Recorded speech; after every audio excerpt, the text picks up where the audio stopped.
मूर्ति मीना जी से कि वो सरिता कहना जी और एकता पवार जी को दुपट्टा पहना करके उनका स्वागत करें, अभिनंदन करें। जैसा कि हम सभी को मालूम है कि 2 दिन पहले संसद में जो स्थिति बनी, उसी विषय को लेकर के आज का इस प्रेस संबोधन का हमने आयोजन किया है। हमारे बीच में आज के इस प्रेस संबोधन में हमारे प्रदेश के यशस्वी मुख्यमंत्री आदरणीय भजन लाल शर्मा जी उपस्थित हैं। साथ ही माननीय श्रीमती सावित्री ठाकुर जी जो राज्य मंत्री हैं महिला एवं बाल विकास मंत्रालय से, माननीय रिया कुमारी जी हमारे बीच में हैं, उप मुख्यमंत्री राजस्थान सरकार में, जयपुर शहर सांसद श्रीमती मंजू शर्मा जी, प्रदेश उपाध्यक्ष अलका मोदना जी, श्रीमती सरिता कहना प्रदेश उपाध्यक्ष, प्रदेश मंत्री एकता अग्रवाल जी और प्रदेश महामंत्री महिला मोर्चा मूर्ति मीना जी उपस्थित हैं। मैं सबसे पहले हमारे प्रदेश के यशस्वी मंत्री आदरणीय भजन लाल शर्मा जी से निवेदन करूं को संबोधित करें।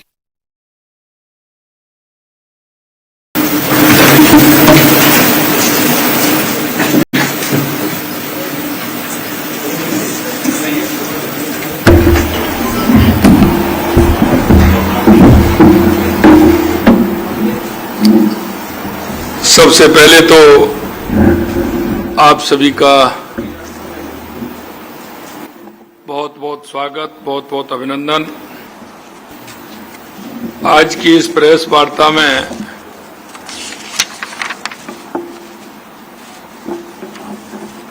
हमारी बहन सावित्री जी, दिया जी, राखी जी, मंजू दीदी जी, अलका जी, सभी हमारे एकता जी, सरिता कहना जी, सभी हमारी बहनें, मेरे भाइयों, आज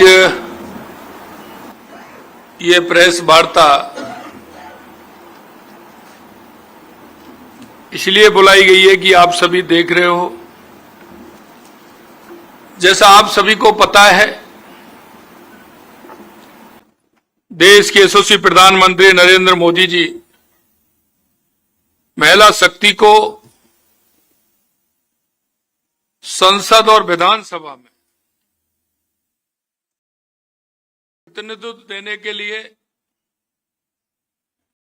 संविधान संशोधन विधेयक 2026, परिसीमन विधेयक 2026 एवं केंद्र शासित प्रदेश कानून संशोधन विधेयक लेकर आए थे। ये विधेयक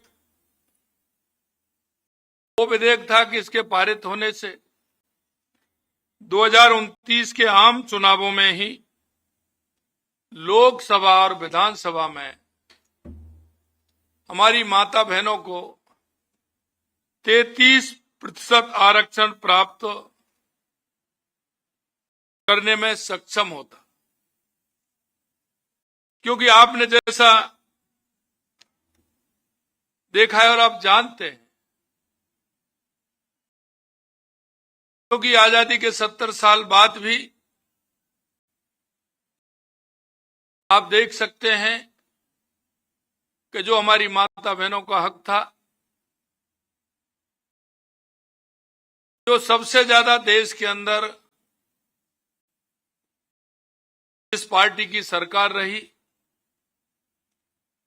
उसने कभी नहीं सोचा। इसके अलावा ये हमारी संस्कृति में भी है कि लगातार हमारी माता बहनों का स्थान आगे होना चाहिए। देश की आधी आबादी को उसका हक मिलना चाहिए। इसे ही देखकर हमारे देश के यशस्वी प्रधानमंत्री नरेंद्र मोदी जी ने यह विधेयक लोकसभा और विधानसभा में हमारी बहनों को 33% आरक्षण देकर सशक्तिकरण की दिशा में मील का पत्थर साबित होने वाला था, जो विपक्ष के नकारात्मक रवैये के कारण यह पारित नहीं हो सका। लेकिन इस विधेयक को लेकर संसद में जो हुआ, उसने न केवल भारत के लोकतंत्र को बल्कि देश की आधी आबादी हमारी माता बहनों के सपनों को गहरी चोट पहुंचाने का काम किया है। भारत के संसदीय इतिहास में 17 अप्रैल का दिन एक नए अध्याय के रूप में जुड़ सकता था, लेकिन विपक्ष ने अपनी स्वार्थ की राजनीति से इसे काला पृष्ठ बना दिया है। हमारे यशस्वी प्रधानमंत्री श्री नरेंद्र मोदी जी ने कहा कि दलगत राजनीति से ऊपर उठकर इस पहल का समर्थन करने की अपील की थी, और हमारे गृह मंत्री जी ने और संसदीय कार्य मंत्री जी ने उनके जो प्रश्न थे, एक एक प्रश्न का उनको जवाब दिया। जो उनके अंदर भ्रांतियां हुई, उन भ्रांतियों को भी निकालने का काम किया।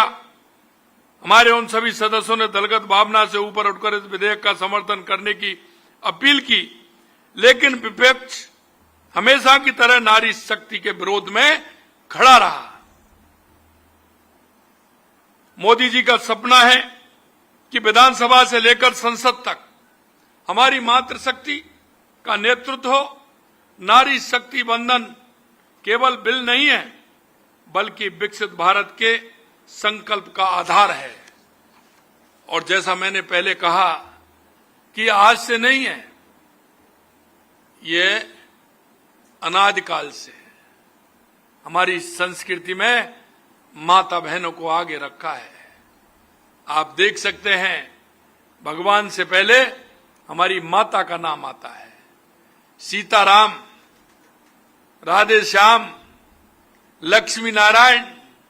अरे ये तो हमारी संस्कृति है कि हम माता बहनों को आगे रखते हुए, हमारी संस्कृति बताती है कि इससे हमारी माता बहनों का सम्मान होता है। प्रधानमंत्री जी ने 4 जातियां बताई, उनमें अगर सबसे पहले महत्वपूर्ण जाति थी तो वो हमारी मातृशक्ति थी। वो कहते हैं कि देश के अंदर 4 जातियां हैं, महिला, युवा, किसान, मजदूर।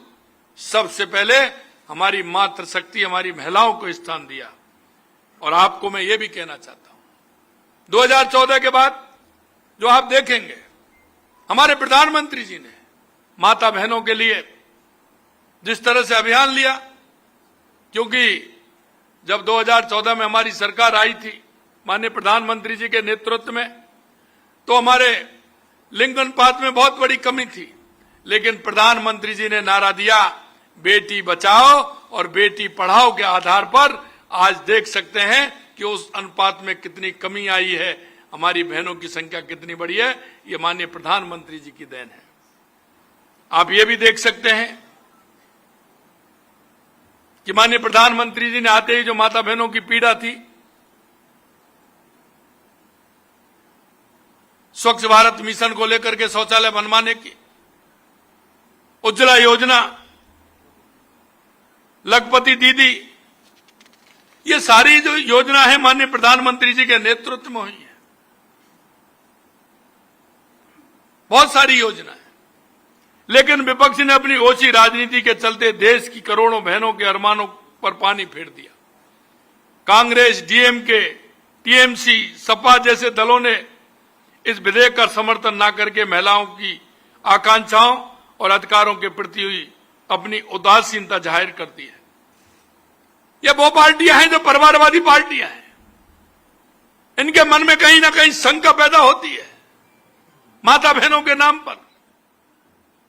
ये परिवारवाद से आगे नहीं निकलते हैं, पूरा देश जानता है। ये वो पार्टियां हैं जो परिवार की पार्टियां हैं, उससे आगे नहीं निकल सकती। इनमें महिलाओं को आगे लाने में भी इनको दिक्कत होती है। आप देख सकते हैं, लोकसभा में कांग्रेस में इसके सहयोगी दलों ने नारी शक्ति बंधन अधिनियम को रोककर महिलाओं का अपमान किया और फिर इस जीत का जश्न भी मनाया। लोकतंत्र के इतिहास में यह सर्वनाक पल था, यह सर्वनाक पल था। यह उनके असली चेहरे को उजागर करता है। सदन में से रोकने के लिए कांग्रेस और ईडी गठबंधन की सोची समझी रणनीति थी ताकि महिलाओं को उनका अधिकार न मिल सके।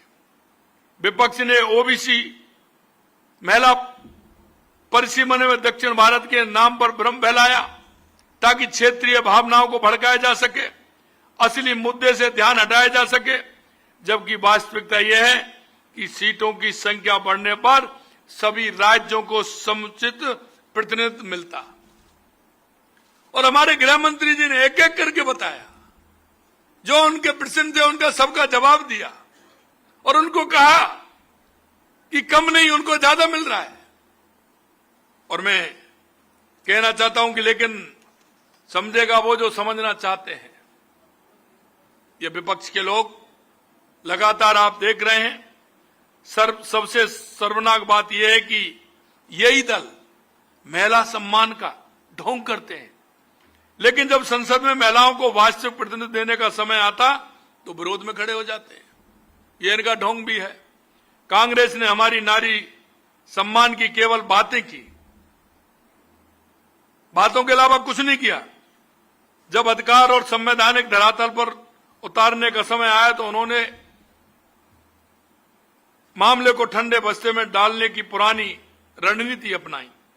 कांग्रेस ने लंबे समय तक सत्ता में रहने के बावजूद महिलाओं को केवल वोट बैंक के रूप में इस्तेमाल किया। और आपने देखा होगा, साहिबानों के केस और 3 तलाक जैसे मुद्दों पर भी कांग्रेस का रुख महिलाओं के खिलाफ रहा। विपक्ष ने राष्ट्र हित की बजाय राजनीतिक स्वार्थ को प्राथमिकता दी। उन्होंने साबित कर दिया कि इनके लिए महिला सशक्तिकरण सिर्फ चुनावी नारा है, नियत नहीं है। इससे पहले भी आपने देखा होगा, देश हित के मुद्दे पर हमेशा इन्होंने विरोध किया है। चाहे सीएए का विरोध हो, आपने देखा अब कहां गया। सीएए का इन्होंने विरोध किया, सेना का अपमान इन्होंने किया। ऑपरेशन सिंदूर के समय इन्होंने किस तरह की भाषा बोली थी, वो भी आप देख रहे हैं। विपक्ष ने अपने राजनीतिक स्वार्थ और वोट बैंक को देश और समाज के हित से ऊपर रखा। नारी शक्ति इस विश्वासघात को कभी भी भूलने वाली नहीं है। ये कान खोल करके विपक्ष के लोग सुन रहे हैं। क्योंकि जिस तरह का कुठाराघात उन्होंने किया है, और समय आने पर हमारी माता बहनें इसका जवाब भी उनको देने वाली है। देश की मातृशक्ति सब भूल सकती है, लेकिन वो अपना अपमान कभी नहीं भूल सकती। राहुल गांधी जैसे नेता इस गंभीर मुद्दे पर भी जिम्मेदारी से बोलने की बजाय हल्की टिप्पणियां करते नजर आए। ममता बनर्जी और उनकी पार्टी खुद को महिलाओं की हितैषी बताती, लेकिन संसद में उनका रुख उसके बिल्कुल विपरीत रहा। सपा डीएमके जैसे दलों का इतिहास भी महिला आरक्षण के विरोध में रहा है। मेरे भाइयों बहनों, मैं एक बात आपसे कहना चाहता हूं, मेरे पत्रकार बंधुओं, कि आप देख सकते हैं कि देश के यशस्वी प्रधानमंत्री नरेंद्र मोदी जी ने, आपने अभी वीडियो देखा, उनकी सब आशंकाएं, उनके मन में शंका थी, पूर्ण रूप से माननीय प्रधानमंत्री जी ने उनको कहा। माननीय प्रधानमंत्री जी ने देश की माता बहनों को भरोसा दिलाया है कि लोकसभा में अवरोध के बावजूद एनडीए सरकार नारी सम्मान, सामाजिक न्याय की इस लड़ाई को और अधिक मजबूती के साथ जारी रखेगी। यह भी हम कहना चाहते हैं। माननीय प्रधानमंत्री जी ने के नेतृत्व में हमारी सरकार रुकेगी नहीं, झुकेगी नहीं। जो काम विपक्ष ने रोका उसे हम जनता के आशीर्वाद से पूरा करेंगे, यह भी हम कहना चाहते हैं। हम देश की जनता स्वयं इन दलों से उनकी कथनी और करनी के अंतर पर जवाब मांगेगी। मातृशक्ति भी आने वाले हर चुनाव में इन महिला विरोधी दलों को सबक सिखाएगी। मैं लगातार आपसे कह रहा हूं कि माननीय प्रधानमंत्री जी के नेतृत्व में हमारी मातृशक्ति के लिए कि हमारी माता बहनें कैसे आगे बढ़े, विकसित भारत में उनका योगदान कैसे रहे, लगातार हम काम कर रहे हैं। माननीय प्रधानमंत्री जी के नेतृत्व में प्रधानमंत्री मातृ वंदना योजना, लाड़ो प्रोत्साहन योजना, और राजस्थान के अंदर तो हम लगातार माता बहनों के लिए आंगनबाड़ी जो हमारी कार्यकर्ता है उनको 10% हमेशा वेतन बढ़ाने का भी काम कर रहे हैं। या हमने 500 कालिका पेट्रोलिंग यूनिट का गठन भी किया है, जिसमें 2000 कांस्टेबल बहनें सृजन किया है। और लखपति दीदी योजना में तो लगातार आप देख रहे हैं कि हमारी माता बहनों का आर्थिक रूप से कितना संबल मिल रहा है। वो आर्थिक रूप से किस तरह से मजबूत हो रही हैं। और मुख्यमंत्री लखपति दीदी ऋण योजना के तहत लगातार ऋण दिया जा रहा है और राजस्थान सरकार ने तो 1 लाख की जगह उसको 1.5 लाख रुपए भी किया है। मुख्यमंत्री मातृत्व पोषण योजना, मां वाउचर योजना, मुख्यमंत्री नारी शक्ति उद्यम प्रोत्साहन योजना, महिलाओं को लगातार सोलर दीदी के माध्यम से, बैंक सखी के माध्यम से लगातार सरकार काम कर रही है। मुख्यमंत्री एकल नारी सम्मान पेंशन योजना, लगातार मैं कह सकता हूं कि हर क्षेत्र में माता बहनों को सुदृढ़ करने के लिए, उनको आर्थिक रूप से स्वावलंबी बनाने के लिए हमारी केंद्र और राज्य सरकार दोनों मिलकर के हमारी डबल इंजन की सरकार काम कर रही है। मित्रों, मैं यही कहना चाहता हूं कि विपक्ष के लोग, जो हमारी आधी आबादी है माता बहनों की, उसको जो उसका हक मिलना चाहिए, आपने देखा है कि 17 तारीख को किस तरह से उन्होंने हमारी उन माता बहनों के हक को छीना है। मैं इतना ही कहूंगा आपसे कि ये लोग वो लोग हैं जो देश में जब अच्छा काम होता है उसके लिए हमेशा ये विरोध करते हैं। मैं आपके माध्यम से कहना चाहता हूं कि ऐसे लोगों को निश्चित रूप से हमारी ये मातृशक्ति पूरी रूप से जवाब देगी, इतना मैं कहना चाहता हूं। बहुत बहुत धन्यवाद मुख्यमंत्री जी।